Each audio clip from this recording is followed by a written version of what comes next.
Selamat sore, guten Nachmittag, Shalom, Semua. Schön, dass ihr heute Nachmittag alle dabei seid. Wir beten. Mari kita berdoa. Gott, wir danken dir, dass du uns heute hier online zusammengeführt hast. Bapak, Tuhan terima kasih kalau Engkau mengumpulkan kami pada hari ini bersama di online kebaktian ini. Wir bitten dich, dass du unsere Ohren und unsere Herzen öffnest, damit wir dein Wort hören und verstehen. Ya, kami meminta kepadamu Bapa supaya kami bisa membuka telinga kami, membuka hati kami untuk menerima firman-Mu dan kami mengerti. Bitte segne alle, die teilnehmen und auch die nicht teilnehmen können. Berkati kami semua yang bisa ikut dalam online ini, juga yang belum bisa ikut Tuhan. Dafür danken wir dir. Kami berterima kasih untuk itu Bapa. Halleluja. Amen. Halleluja, Amen. So, jetzt möchte ich kurz die Deklaration vorlesen. Also ich werde in Deutsch lesen. Moment.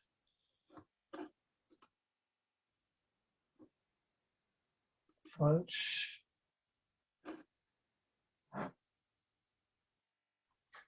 So, jetzt. Also ich werde in Deutsch lesen und ja, ihr lest bitte dann in Bahasa. Satu dua tiga. Das sind gute Nachrichten. Ich bin durch Gottes Gnade gerettet, nicht durch meine Werke.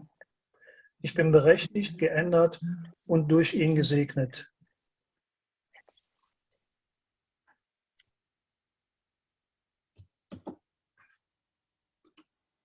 Jetzt weiß ich, alles geschieht für das Gute in meinem Leben, weil ich nach seinem Vorsatz berufen bin. Gemeinsam leben wir Gottes Ehre. People is our mission. Connect with God and make disciples.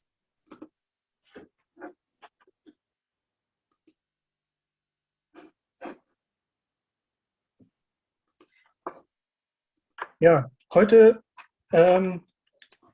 hat Peter uns was zu sagen. Das Thema ist Bounce Back, Get Through.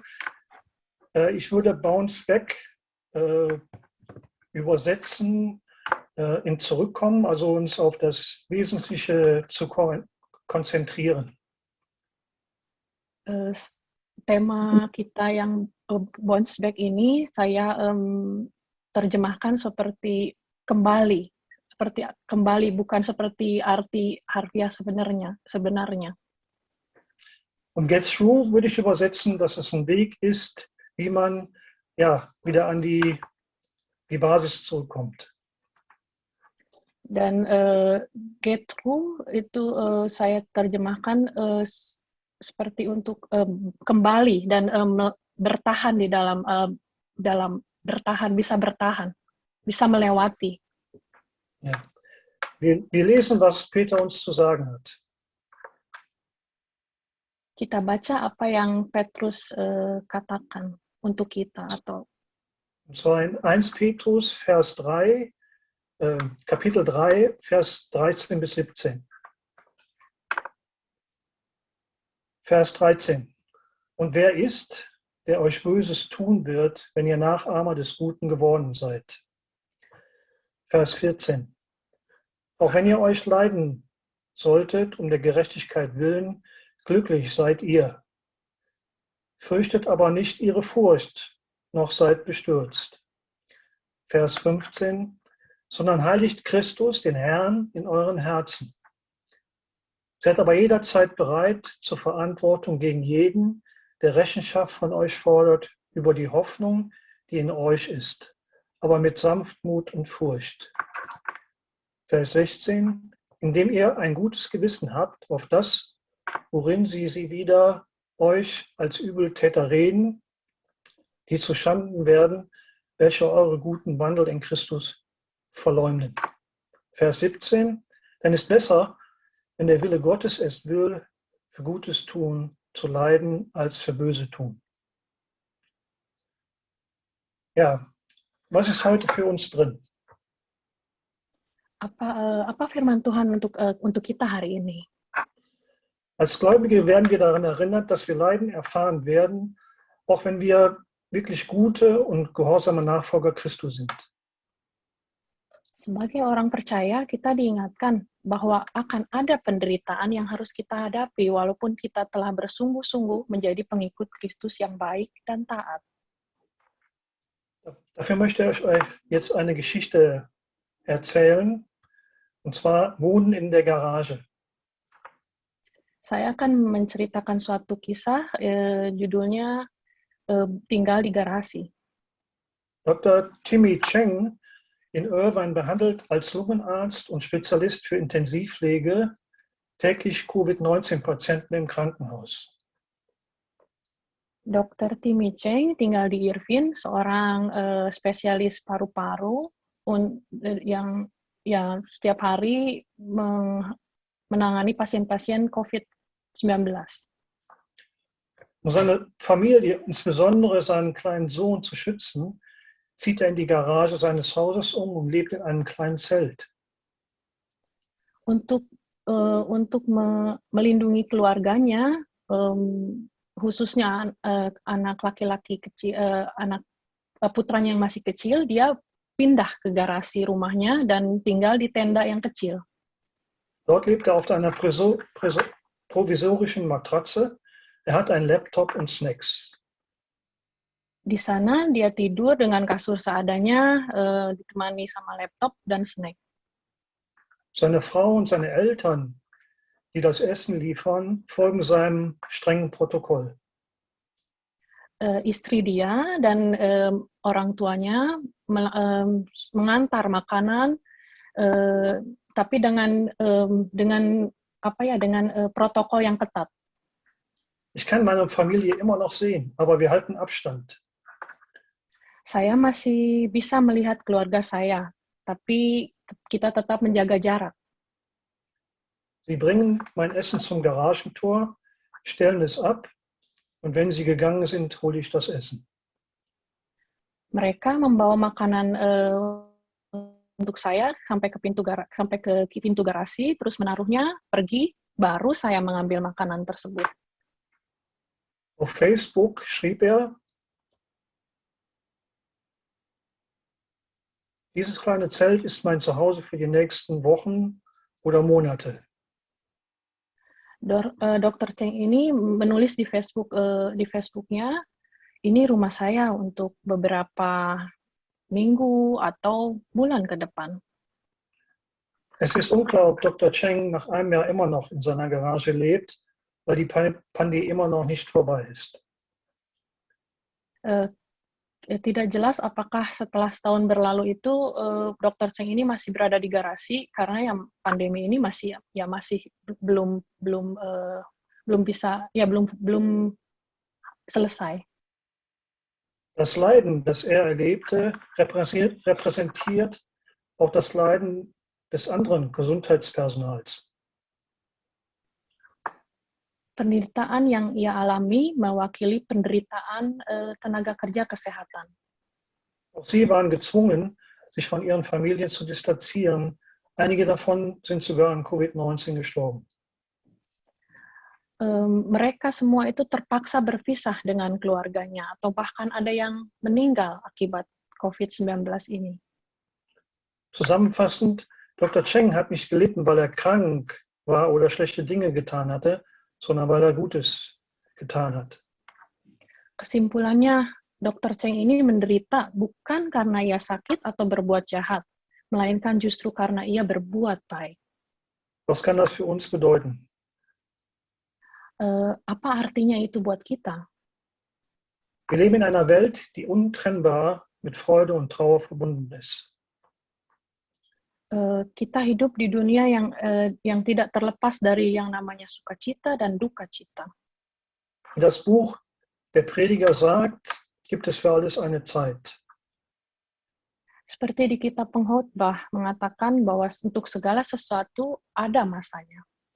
Es gibt Zeiten, in denen wir gesegnet freudig und gesund sind, aber es gibt auch Zeiten, in denen wir Entbehrungen, Trauer, Schmerzen oder Leiden erfahren müssen. Ada masa-masa kita diberkati, bersukacita, sehat, namun ada juga masa-masa kita harus mengalami kekurangan, duka cita atau sakit, maupun penderitaan. Die 5 Verse von Peter lehren uns, dass das Leiden in 2 Kategorien unterteilt ist, nämlich Di di kitab 1 Petrus 3 ayat 13 sampai 17 ini mengajarkan kita bahwa penderitaan itu dibagi menjadi 2 macam. Leiden Nummer 1 ist, wenn wir Gutes tun, zum Beispiel wir haben versucht, anderen zu helfen, werden aber verleumdet und gehasst. Penderitaan yang pertama itu penderitaan karena kita melakukan hal yang baik. Contohnya kalau kita berusaha menolong atau membantu orang lain, tapi malah sebaliknya difitnah atau dibenci. Oder wir werden verfolgt, wenn wir Buße tun, weil wir falsch leben oder zurückgewiesen, wenn wir richtig handeln. Atau kita akan ditindas atau dianiaya, ditolak pada saat kita bertobat dari hidup kita yang salah. Oder wir werden nicht schnell genug reich, weil wir ehrlich sind und das tun, was richtig ist. Atau tidak bisa cepat kaya karena kita jujur dan melakukan yang benar. Und dann gibt es das Leiden Nummer 2 noch, wenn man Böses tut, zum Beispiel sündigen, Fehler begehen oder das Gesetz bricht. Ya, penderitaan yang kedua yaitu penderitaan karena kita melakukan hal yang jahat seperti berbuat dosa atau melakukan kesalahan, melanggar hukum. Natürlich gibt es Konsequenzen, denen wir uns stellen müssen. Ya, tentunya kalau kita melakukan ada konsekuensi yang harus kita hadapi. Peter erinnert und lehrt uns, wie wir reagieren sollen, wenn wir leiden. Petrus mengingatkan kita dan mengajarkan kita bagaimana kita harus merespon saat kita mengalami penderitaan. Besonders für das Leiden Nummer 1, wenn wir etwas Gutes getan haben. Ya, terutama untuk penderitaan yang pertama itu yang bagaimana penderitaan kalau pada saat kita melakukan hal yang baik. Der erste Punkt ist, seid gesegnet.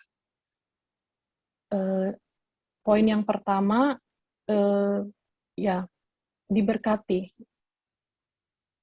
Ja, Peter benutzt da für diesen Punkt Vers Nummer 14, ich wiederhole, aber wenn ihr auch leiden solltet um der Gerechtigkeit willen, glückselig seid ihr. Fürchtet aber nicht ihre Furcht, noch seid bestürzt. Ich denke, es fällt uns vielleicht allen schwer zu erkennen, dass hinter jedem Leiden ein Segen oder Glück steht. Ya, saya pikir mungkin sulit ya kalau untuk melihat bahwa di balik penderitaan itu akan ada berkat atau kebahagiaan. Gottes Wort sagt ganz klar, dass wir, wenn wir die Wahrheit praktizieren oder diese verteidigen, wir Segen oder Glück erfahren werden. Firman Tuhan jelas mengatakan, sewaktu kita melakukan kebenaran atau mempertahankan kebenaran, maka kita dapat mengalami berkat atau kebahagiaan. Das Wort glücklich ist Makarios, was bedeutet sehr gesegnet, glücklich, gut. Kata berbahagia itu adalah makarios yang artinya sangat diberkati, bahagia, baik. Warum können wir glücklich sein, die Wahrheit zu tun, obwohl wir leiden müssen? Mengapa kita bisa berbahagia dalam melakukan kebenaran, meskipun harus menderita sekalipun? Weil Gott uns anerkannt hat. Karena kita berkenan di hadapan Tuhan. Das ist in Sprüche 21, Vers 3. Zu tun, was richtig und gerecht ist, ist für den Herrn akzeptabler als zu opfern.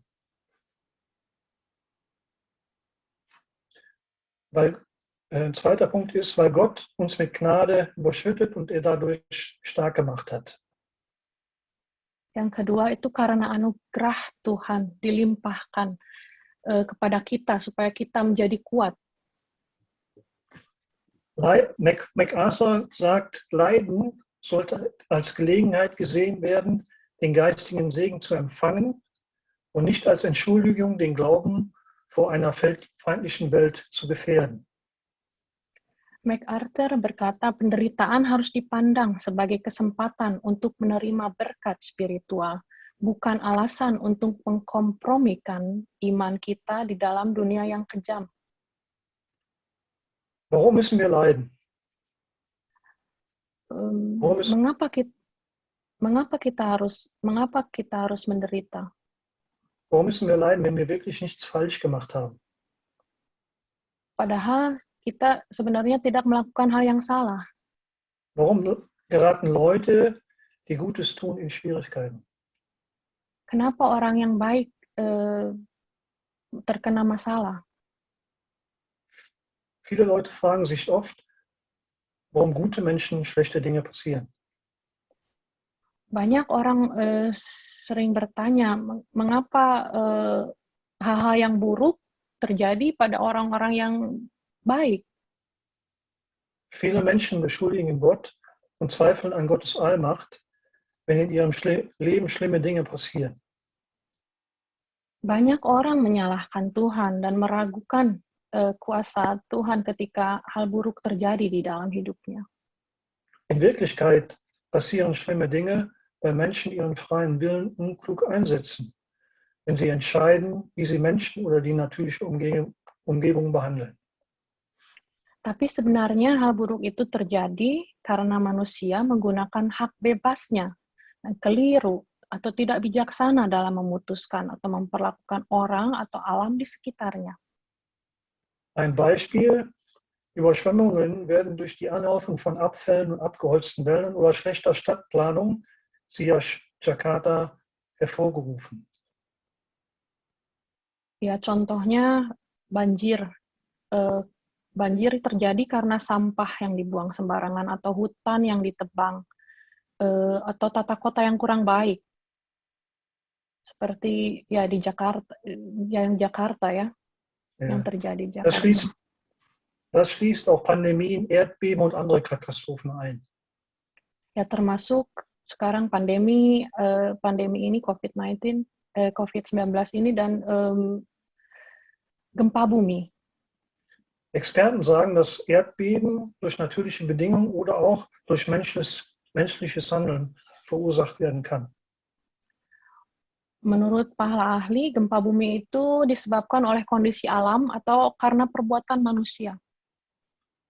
Der United States Geological Survey gibt an, dass Aktivitäten wie das Einspritzen von Abwasser in den Untergrund und hydraulische Fracking-Aktivitäten zum Aufbrechen der Gesteinsformation zur Erleichterung der Gewinnung von Flüssigkeiten, Erdöl und Gas auf jeden Fall schädlich sind.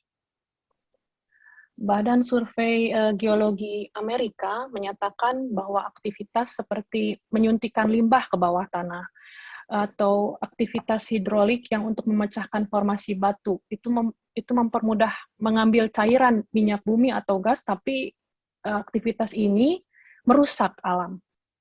Selbst der Bau von Wolkenkratzern und Dämmen mit großen Lasten kann Erdbeben auslösen. Ya, seperti bahkan juga pembangunan gedung-gedung pencakar tinggi atau bendungan bisa memicu terjadinya gempa. Am 23. August 2018 gab es 774 menschliche Projekte, die seismische Aktivitäten verursachten. Sampai tanggal 23 Agustus 2018 sudah ada tercatat 774 proyek manusia yang menimbulkan aktivitas gempa. 37% der Erdbeben, die durch menschliche Aktivitäten verursacht wurden, stammten aus Bergbau. 37% gempa akibat aktivitas dari pertambangan. 23% durch Auffüllen von Reservoirwasser. 23% diakibatkan karena pengisian air waduk. 15% durch Öl- und Erdgasaktivitäten, 15% karena akibat dari minyak dan gas bumi, und 8% durch geothermische Aktivitäten. 8% akibat dari aktivitas geotermal. Das Wichtigste ist in der Tat, wie wir auf die schlechten Dinge, die uns passieren, reagieren und was wir davon lernen. Yang paling penting di sini adalah bagaimana kita meresponi dan apa yang kita bisa pelajari saat kita mengalami penderitaan atau hal buruk yang menimpa kita. So, das war jetzt gesegnet sein. Und jetzt kommt der Punkt, seid immer bereit. Kita harus siap sedia. Ich wiederhole Vers 14, 15 und 16. Vers 14. Aber wenn ihr auch leiden solltet um der Gerechtigkeit willen, glückselig seid ihr. Fürchtet aber nicht ihre Furcht, noch seid bestürzt. Vers Nummer 15. Sondern heiligt Christus, den Herrn, in euren Herzen. Seid aber jederzeit bereit zur Verantwortung gegen jeden, der Rechenschaft von euch fordert, über die Hoffnung, die in euch ist, aber mit Sanftmut und Furcht. Vers Nummer 16. Indem ihr ein gutes Gewissen habt, auf das, worin sie wieder euch als Übeltäter reden, die zu Schaden werden, welche euren guten Wandel in Christus verleugnen. Nachdem Petrus uns zu verständigen gegeben hat, dass Leiden für die Wahrheit Segen bringen kann, fährt er fort, dass Gottes Volk keine Angst haben braucht. Setelah Petrus memberi pengertian kalau menderita karena kebenaran itu mendatangkan berkat, ia mengatakan selanjutnya supaya umat Tuhan itu tidak takut dan gentar. Erinnert uns daran, keine Angst vor Terror zu haben. Petrus mengingatkan kita untuk tidak takut menghadapi teror. Und uns nicht von Druck einschüchtern zu lassen, den wir erfahren, wenn wir das Richtige tun. Supaya kita juga tidak terpengaruh oleh tekanan yang kita alami sewaktu kita melakukan hal yang baik dan benar. Dann folgt eine Nachricht, die uns bereit macht, eine Rechenschaftspflicht abzugeben. Selanjutnya ada pesan lagi supaya kita siap sedia untuk memberi pertanggungjawaban. Dies bedeutet, dass Petrus gesehen hat, dass es im Leiden die Gelegenheit gibt, Zeuge zu sein, unseren Glauben auszudrücken und sogar ein Segen für andere zu werden. Ini berarti Petrus melihat bahwa dalam penderitaan ada kesempatan untuk menjadi saksi, menyatakan iman kita, bahkan menjadi berkat untuk orang lain. Eine Geschichte zum Veranschaulichen. Es geht um es geht um Josef, der im Gefängnis leiden musste, weil er das Richtige getan hat, nämlich den Versuch widerstanden hat, mit Potiphars Frau zu schlafen. Kalau kita ingat cerita Yusuf, bagaimana ia harus menderita di penjara karena melakukan hal yang benar, itu untuk tidak tergoda tidur dengan istri Potiphar. Und er begegnete ihm mit Mut und wurde sogar im Gefängnis zum Segen. Ia menghadapinya dengan berani, walaupun bahkan bisa menjadi berkat selama di penjara. Tatsächlich werden wir aufgefordert, bereit zu sein, eine Antwort auf das zu geben, was wir tun. Di sini kita justru diingatkan untuk siap sedia memberikan pertanggungjawaban atas apa yang kita lakukan. Die Gründe darzulegen, warum wir das Richtige tun. Ja, alasan mengapa kita melakukan yang benar. Und auch unsere Erwartungen, die wir haben, zu äußern. Juga pengharapan apa yang ada pada kita. Leiden wird für uns zu einem Mittel, um anderen Glauben zu erklären oder auch diesen Glauben zu bezeugen. Penderitaan adalah satu sarana bagi kita untuk menjelaskan atau bersaksi tentang iman kita kepada orang lain. Aber alles das wird gemacht von Sprüche 15,1. Eine gelinde Antwort wendet den Grimm ab, aber ein kränkendes Wort erregt den Zorn. Tapi ini Eine bisa, sanft- Entschuldigung. Silakan.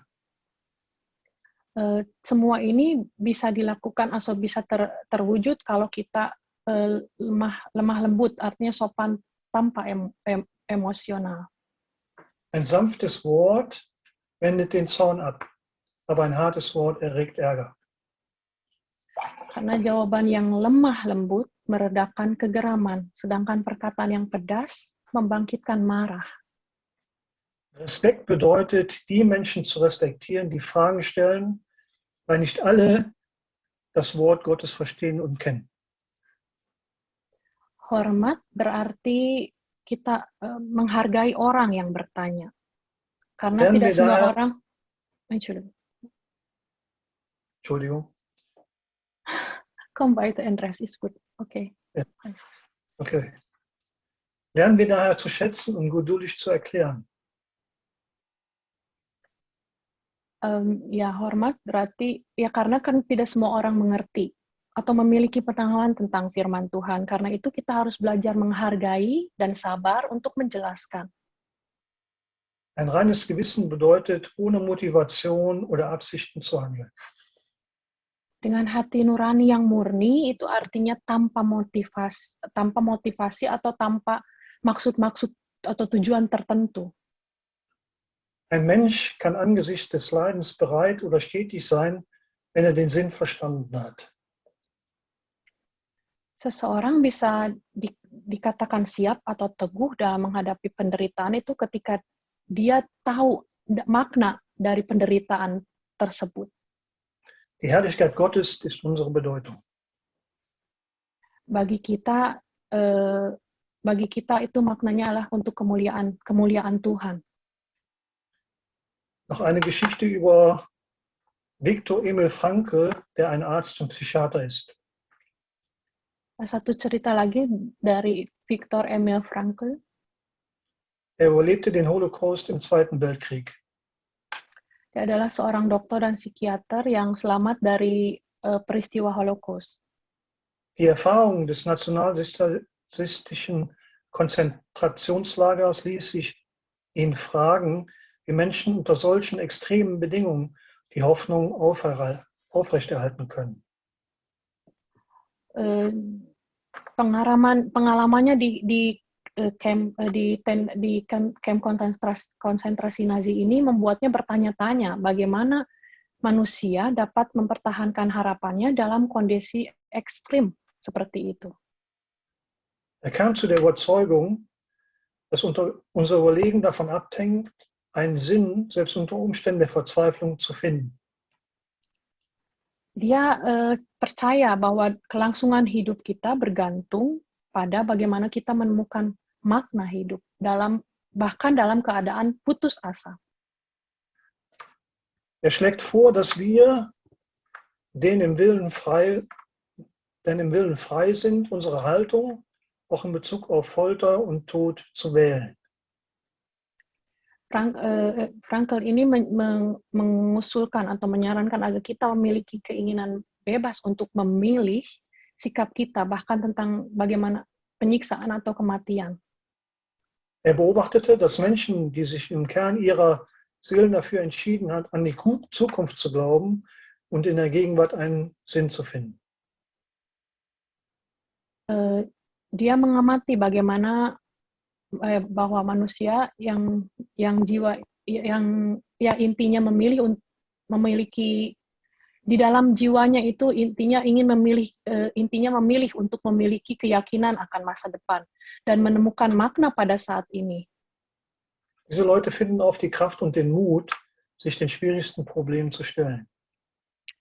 Dan seringkali manusia itu menemukan kekuatan dan keberanian untuk menghadapi walaupun di keadaan yang paling sulit sekalipun. Diejenigen von uns, die sich daran erinnern, die in den Konzentrationslager gelebt haben, können sich daran erinnern, wie Menschen an den Hütten vorbeigegangen sind und andere zu trösten und ihnen ihre letzte Scheibe Brot zu geben.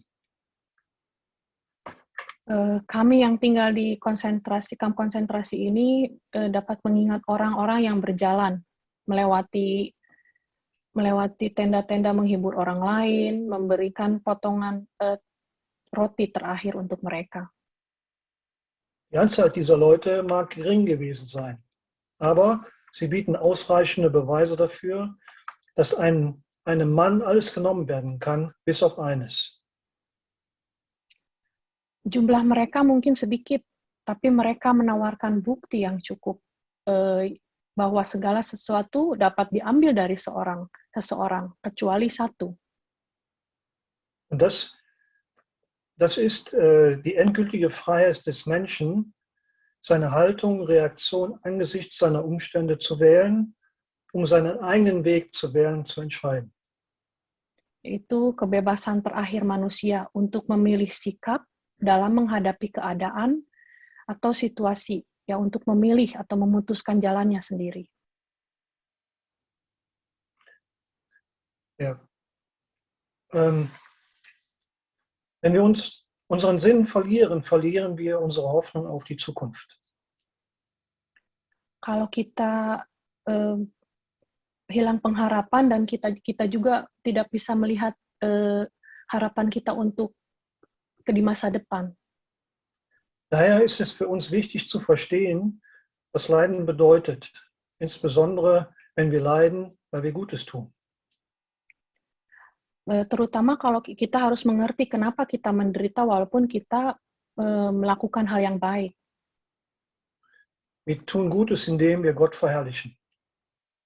Kita melakukan hal yang baik karena untuk memuliakan Allah.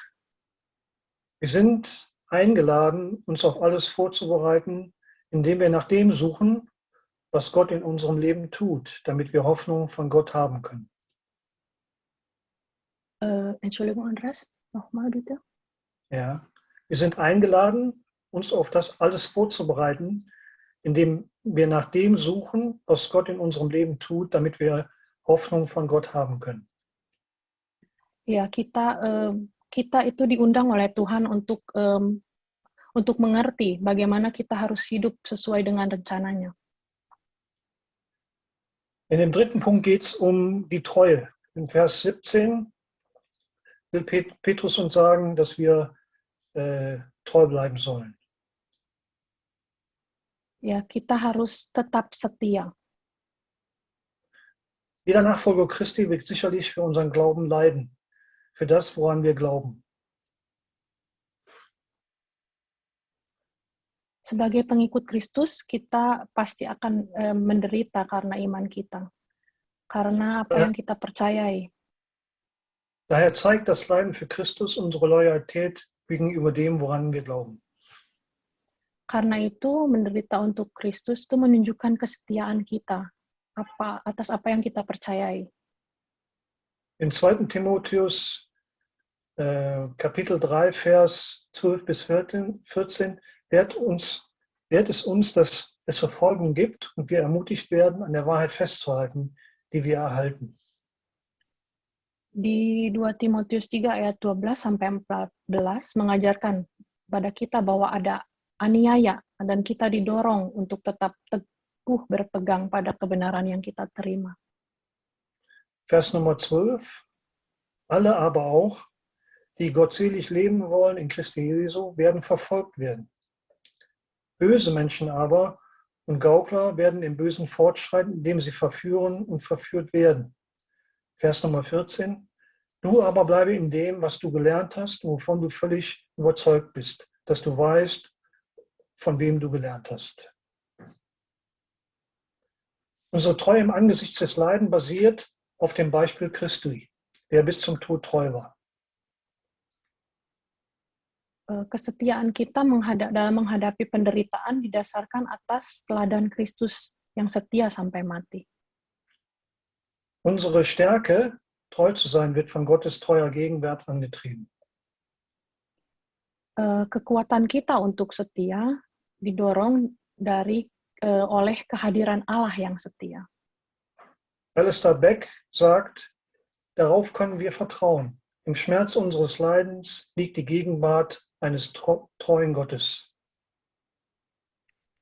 Alistair Beck berkata, kita bisa percaya bahwa dalam kepedihan, dalam kesakitan, di atas penderitaan kita itu terletak hadirat Allah yang sejati. Es gibt zwei Formen von Leiden. Ada dua macam penderitaan.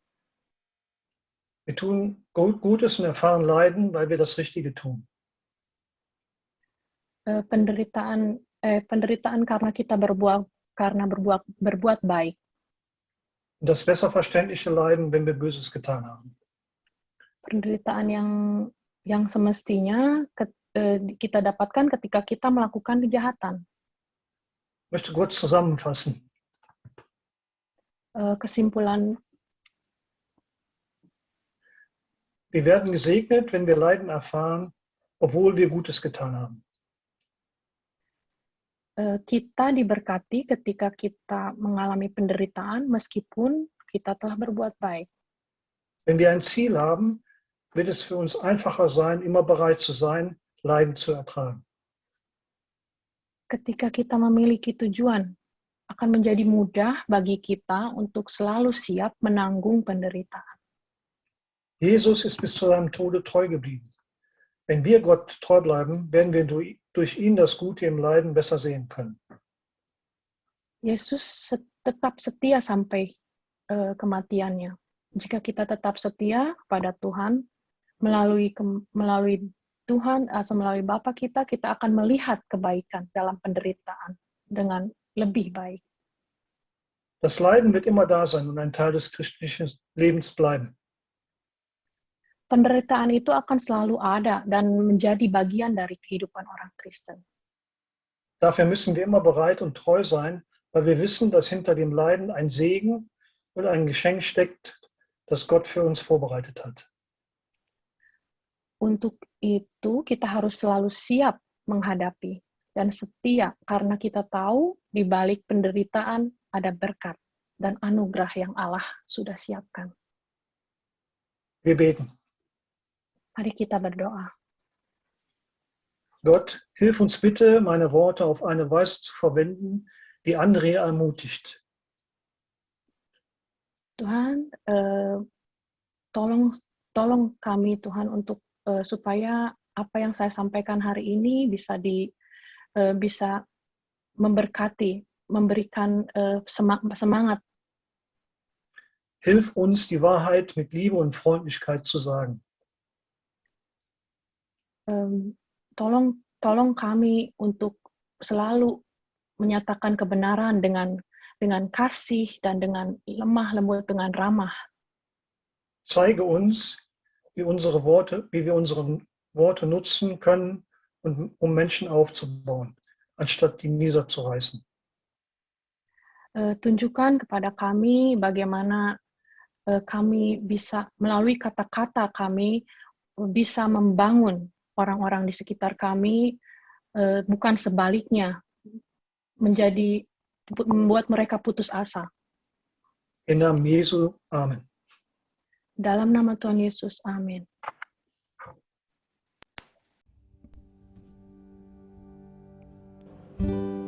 I sing praises to your name.